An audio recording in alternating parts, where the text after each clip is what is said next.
Admiral Tom Bradley stared at the emergency transmission for the 5th time in 20 minutes.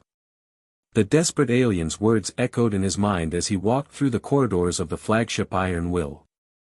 Crew members saluted as he passed, but Bradley barely noticed. His thoughts were focused on a single question that had been eating at him since the message arrived. Should humanity help the same people who had treated them like monsters for 3 decades? Bradley called his senior staff to the war room within the hour. The massive chamber was designed for planning battles, with holographic displays showing star maps and fleet positions. Today, it felt more like a courtroom where humanity's future would be decided. Captain Lisa Barnes arrived first, her boots clicking sharply against the metal floor. She commanded the heavy cruiser Relentless and had a reputation for being as tough as her ship's armor plating. Her face showed exactly what she thought about the Council's request, and it wasn't pretty. Commander Mike Torres came in next, still wearing his Marine combat fatigues. Torres ran the ground forces for the entire human fleet, and his soldiers would follow him into hell if he asked. The scars on his hands told the story of someone who had fought his way up from the bottom ranks. Colonel Amy Watson was the last to enter, carrying a tablet full of tactical data. She was the fleet's strategic mind, the person who turned Admiral Bradley's bold ideas into workable battle plans.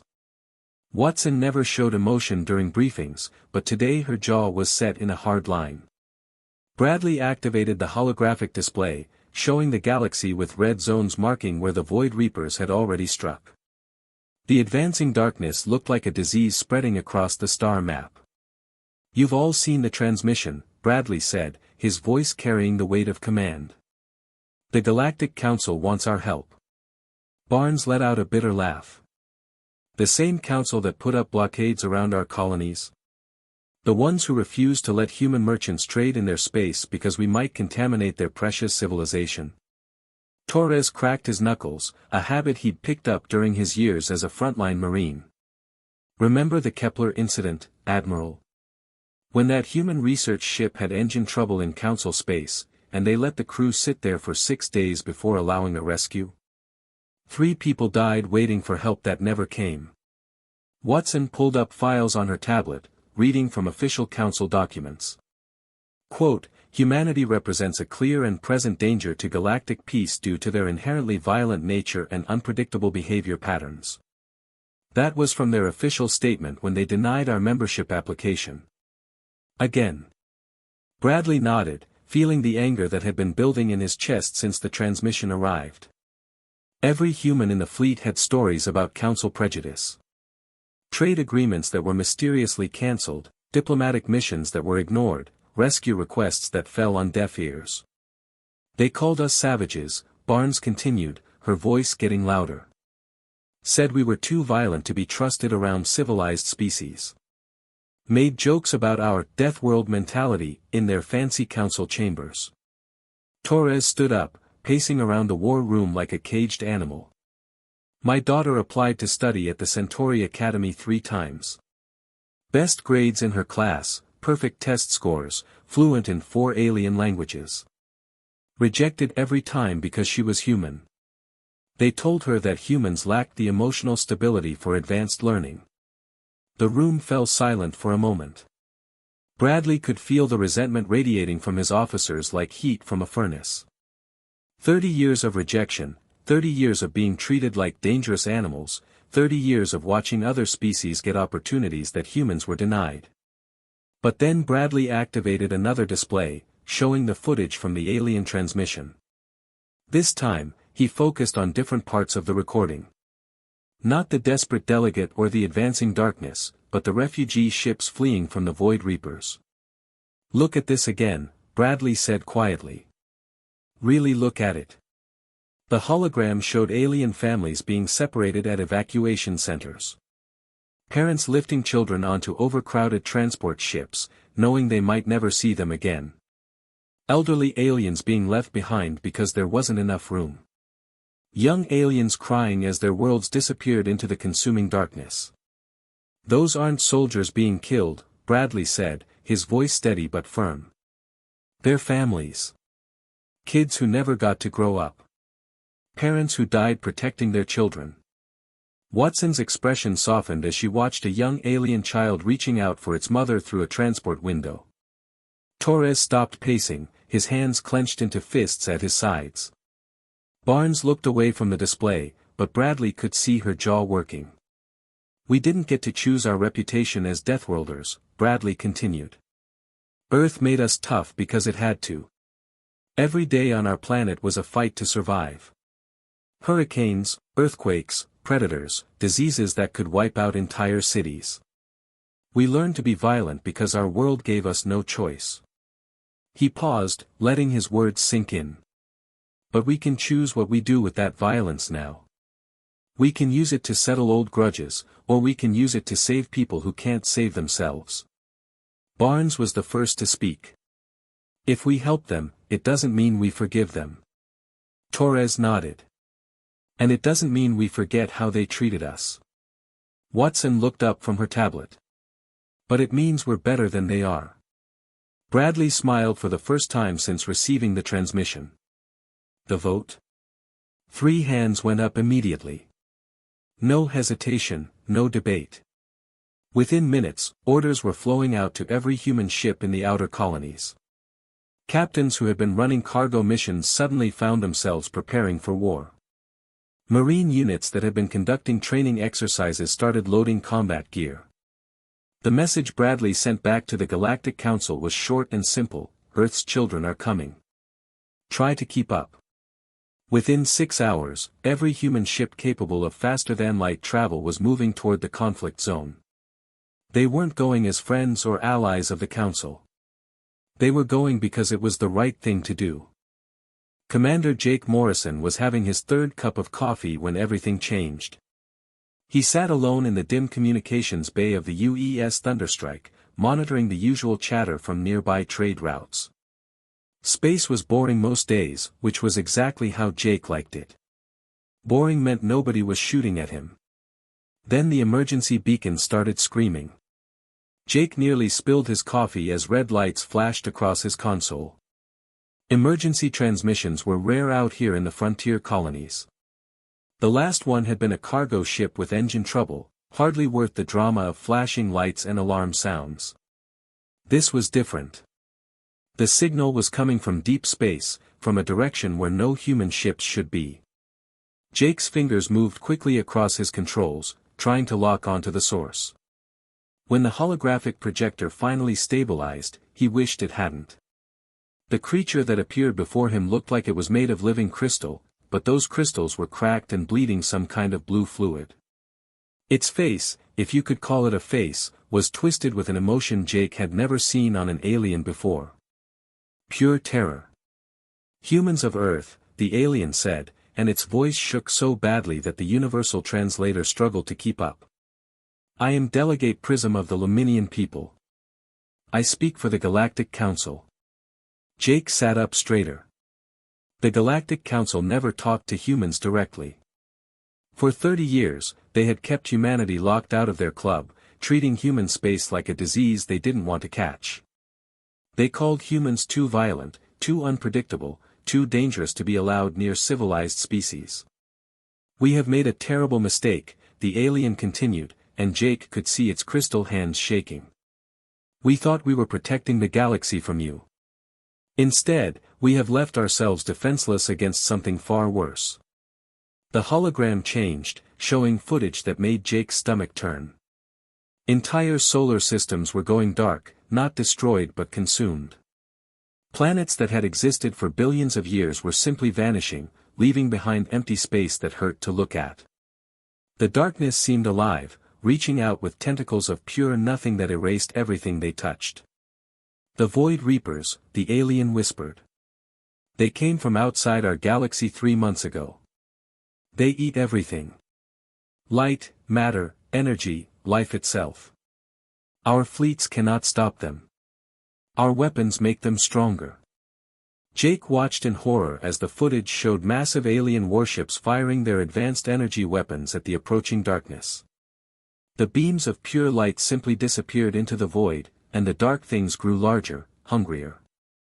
We tried everything, Delegate Prism continued, its voice breaking. Our most powerful ships, our greatest warriors, our most brilliant scientists. Nothing works. They absorb our attacks and use that energy to destroy more worlds. 17 systems have gone dark in the past week alone. Billions of people, gone. The hologram showed refugee ships fleeing from the advancing darkness, but there weren't enough ships for everyone. Jake saw alien families being separated, children crying as their parents pushed them onto escape vessels, knowing they would never see each other again. "We always said your species was too violent," the alien said, looking directly at Jake through the transmission. "We called you Deathworlders because your planet tried to kill you every day, and somehow you survived. We were afraid of what that violence might do to the peaceful galaxy we had built." Jake felt a cold anger building in his chest. These same aliens had blockaded human space, refused trade agreements, and treated humanity like a plague for 3 decades. Now they wanted help. "But we see now that we need that violence," Delegate Prism continued. "The Void Reapers feed on fear, and our people have lived in peace for too long. We have forgotten how to fight, how to be brutal, how to do whatever it takes to survive." "But you never forgot, did you?" The transmission flickered, showing more footage of the advancing darkness. Jake could see why the aliens were desperate. Their elegant, efficient ships were designed for exploration and peaceful contact. They had weapons, but they were precise, clean, civilized weapons meant to disable rather than destroy. The Void Reapers didn't care about precision or civilization. They were hunger made manifest, and they were winning. "We beg you," the alien said, falling to its knees in the hologram. "Help us. Save us from the mistake we made when we pushed you away. We need killers from a death world. We need humans." Jake stared at the transmission for a long moment after it ended. Then he started typing, forwarding the message to Fleet Admiral Tom Bradley aboard the flagship Iron Will. Within minutes, every human ship in the outer colonies would receive the same desperate plea. The galaxy that had called them too dangerous now needed exactly that danger. Captain David Miller had been in space combat for 15 years, but he had never seen anything like the Void Reapers. Through the viewscreen of his destroyer Wrathful, he watched the enemy vessels moving through space like living nightmares. They weren't ships in any normal sense. They were writhing masses of darkness that seemed to bend light around themselves, creating holes in space that hurt to look at. The Galactic Council fleet was already engaging the Reapers when Miller's ship arrived. He watched their elegant vessels maintaining perfect formation, staying exactly 10,000 kilometers away from the enemy while firing precise energy beams. Their weapons were beautiful to watch, streams of pure light that could slice through asteroids like butter. But the beams were having no effect on the Reapers. Worse than no effect, actually. Every time a Council ship fired, the dark masses seemed to grow larger, absorbing the energy and using it to fuel their advance toward the nearby colony world. "Captain," his tactical officer Lieutenant Commander Brian Hayes called out, "the Council Fleet Commander is requesting we maintain standard engagement distance and provide covering fire for their withdrawal." Miller almost laughed. Standard engagement distance meant staying safe and far away, picking at the enemy with long-range weapons while hoping someone else would do the real fighting.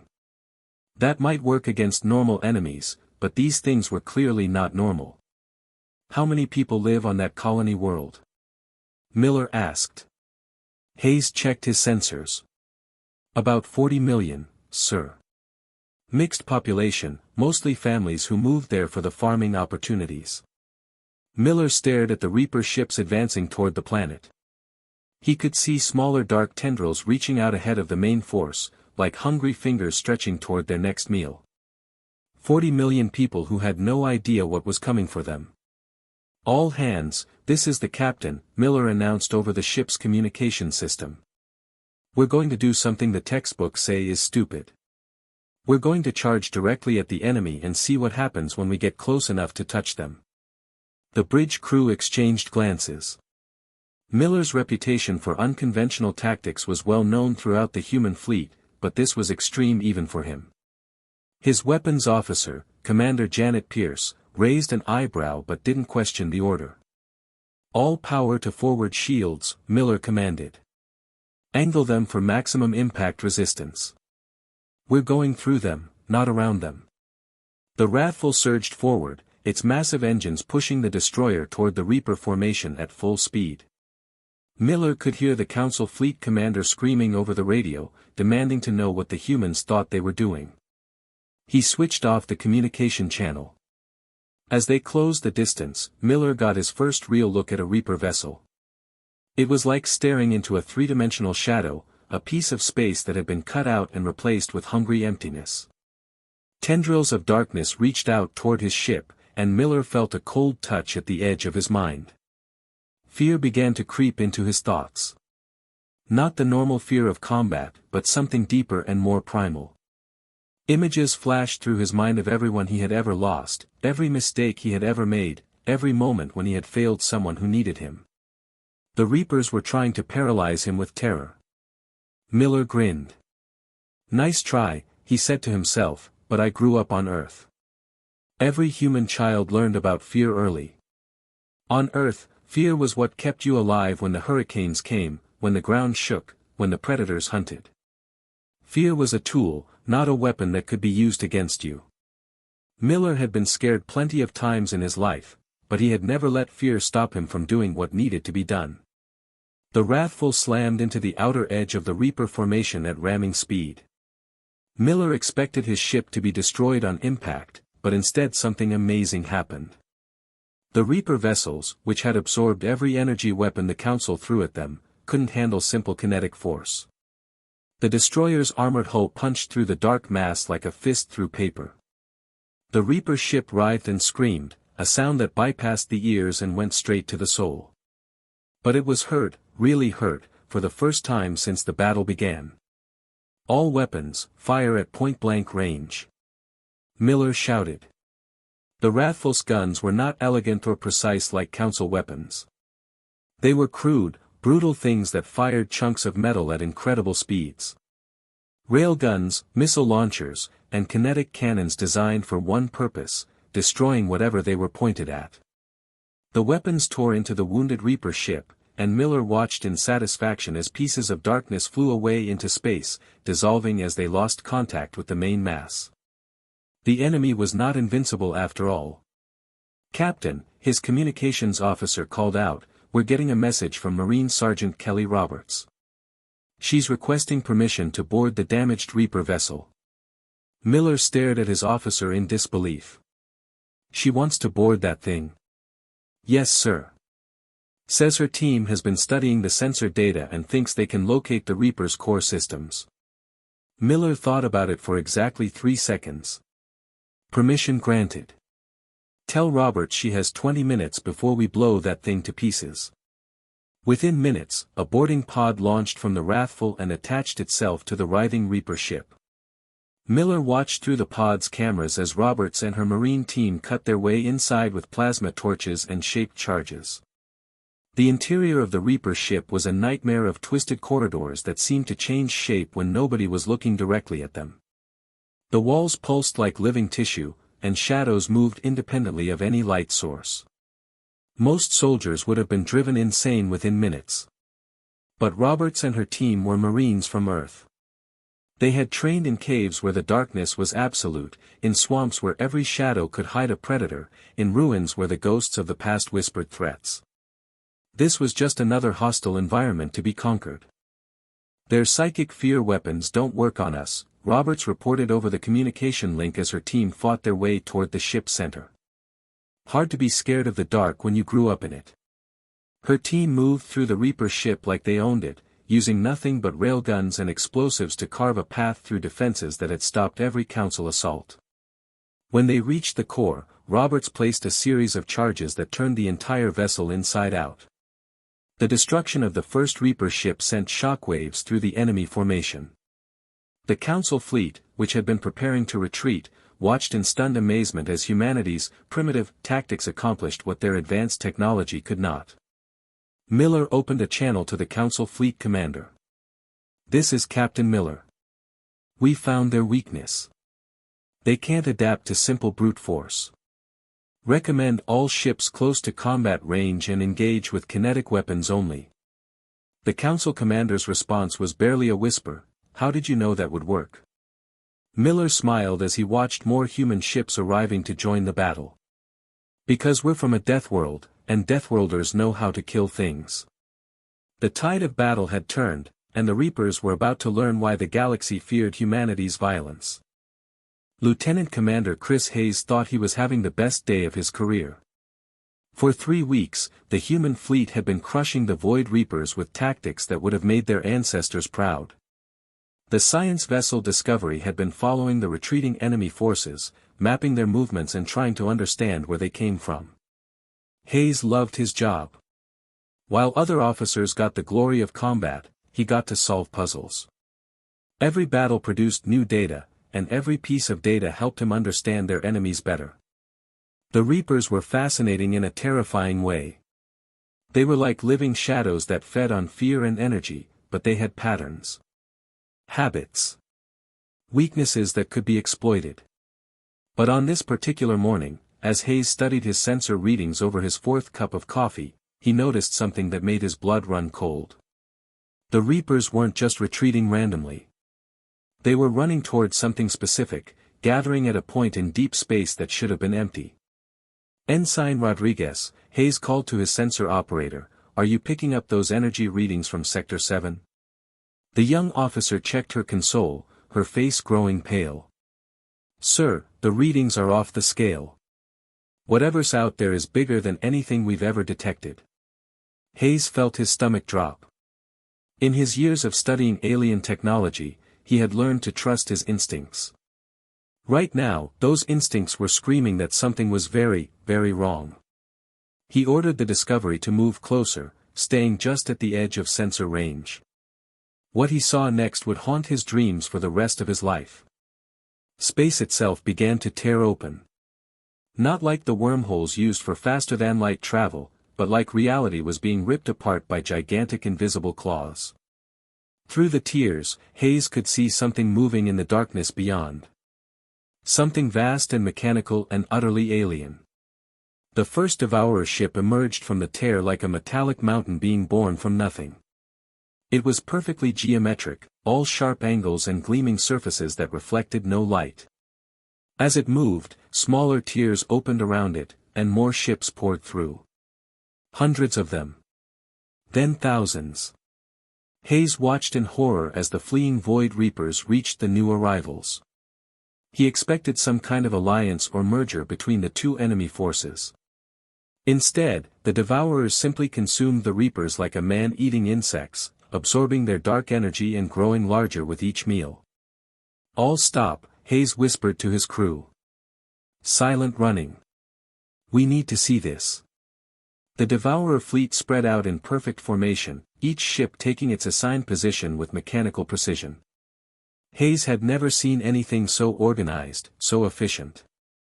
The Galactic Council fleets were disciplined, but this was something else entirely.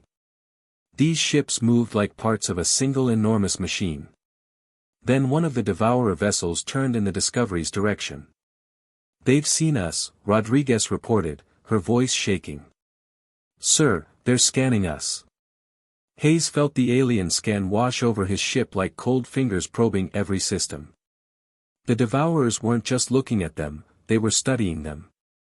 Learning about human technology, human tactics, human weaknesses. "Get us out of here," Hayes ordered. "Maximum speed, now." The Discovery's engines screamed as they pushed the ship beyond its safety limits.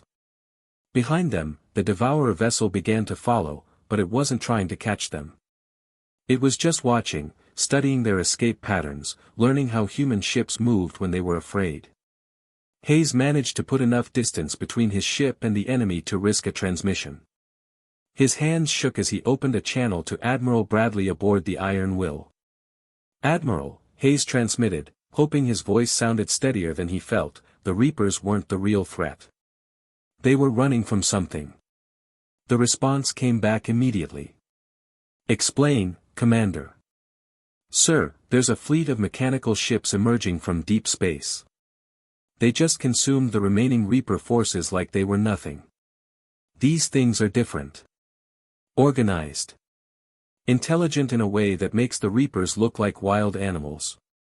Hayes transmitted all his sensor data to the flagship, watching as the readings painted a picture of humanity's newest nightmare. The Devourers were everything the Reapers weren't.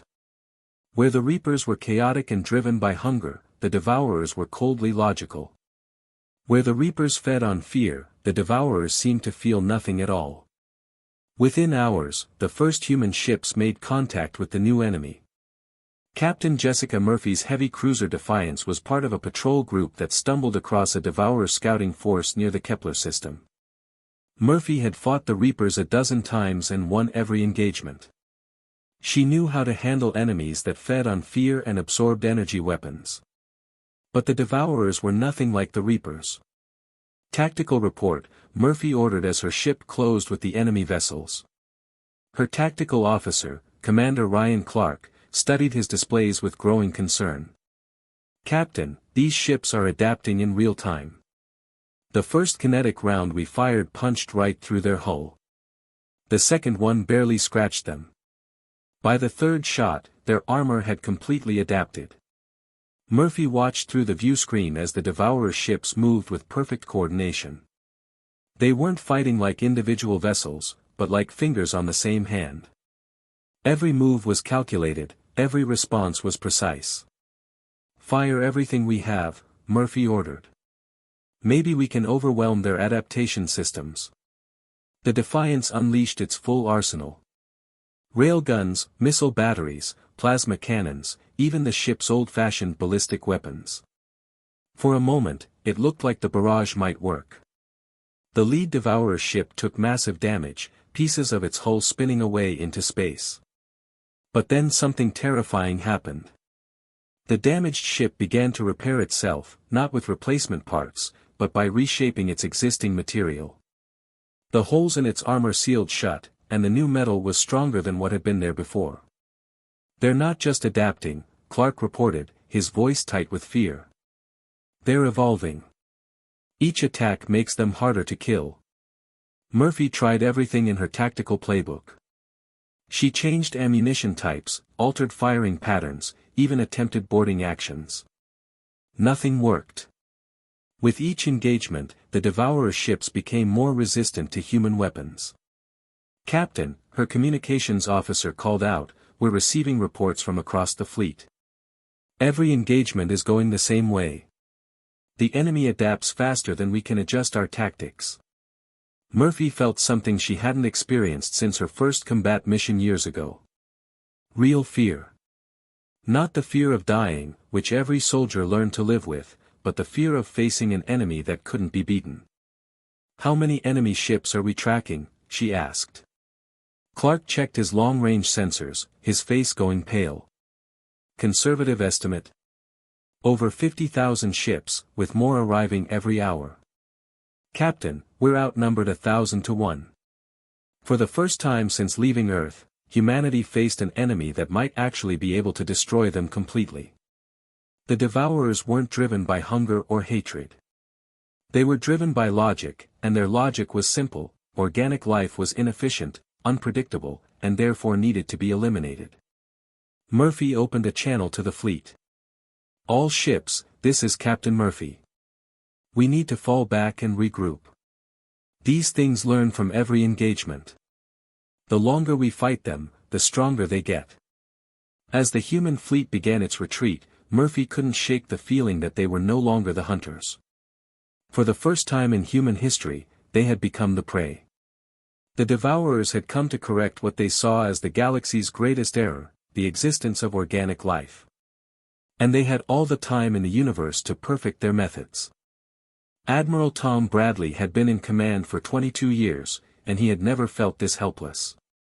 Standing on the bridge of the flagship Iron Will, he watched the tactical display show thousands of red dots closing in on his fleet. The Devourer swarm surrounded them on all sides, a massive mechanical force that had been learning from every shot his ships fired. The past week had been a nightmare of retreating battles. Every time the human fleet engaged the Devourers, they managed to destroy a few enemy ships, but the cost kept getting higher. The machines were adapting faster than Bradley's tactical teams could develop new strategies. What worked in the morning was useless by afternoon. Status report, Bradley called out, though he already knew the answer would be bad. Commander Steve Anderson, his tactical officer, looked up from his console with grim eyes. Sir, we're down to 60% fleet strength. The Devourers have adapted to 85% of our weapon systems. At current rates, they'll have complete immunity to our weapons in 47 minutes. Bradley felt the weight of those words settle on his shoulders like a lead blanket. 47 minutes until humanity's weapons became completely useless. After that, the fleet would be nothing more than target practice for an enemy that felt no mercy, no hesitation, no doubt. Around the bridge, Bradley could see the faces of officers who had followed him through impossible battles. Captain Lisa Barnes stood near the communication station, her jaw set in the same stubborn expression she'd worn when they decided to help the Council. Commander Mike Torres was coordinating with the Marine units, still looking for some way to board the enemy ships. Colonel Amy Watson studied her tactical displays, searching for a weakness that might not exist. These people had trusted him to lead them to victory. They had left their families, their homes, their safe lives to follow him into the darkness between stars. Now he was about to watch them all die because an enemy could think faster than they could fight. Bradley walked to the main view screen and stared out at the approaching Devourer fleet. The enemy ships moved in perfect formation, each one a geometric masterpiece of deadly efficiency. They didn't waste energy on fancy maneuvers or intimidating displays. They simply closed the distance with mathematical precision, calculating exactly how to destroy every human ship with minimum effort. Admiral, his communications officer called out, "We're receiving surrender demands from the Devourers. They're offering to preserve human genetic material for study if we cease resistance immediately." Bradley almost laughed. The machines thought they were being generous. They would kill every human in the fleet, but they would keep some DNA samples in their databases. It was probably the closest thing to mercy that a purely logical intelligence could understand. "Tell them we decline their generous offer," Bradley said, his voice carrying across the bridge. He opened a channel to every ship in the fleet, knowing this might be the last order he ever gave. Across dozens of ships, hundreds of officers and crew members stopped what they were doing to listen to their admiral. "All vessels, this is Admiral Bradley," he began, looking directly into the camera that would carry his words to every human in the fleet. "We've been fighting these machines for a week, and they've been learning from every battle. They think they can outcalculate us, outadapt us, outthink us." He paused, seeing understanding begin to dawn in the eyes of his bridge crew. They knew him well enough to recognize when he was about to do something that would either save them all or kill them all. "But there's one thing their perfect logic can't account for," Bradley continued, his voice growing stronger. "Sometimes, you don't solve a problem by being smarter than it. Sometimes, you don't win by having better weapons or superior tactics. Sometimes, you don't overcome an enemy by outthinking them." Captain Barnes stepped forward, and Bradley could see she understood what he was planning. Torres cracked his knuckles one last time, the sound echoing in the sudden silence of the bridge. Watson closed her tactical displays and stood at attention.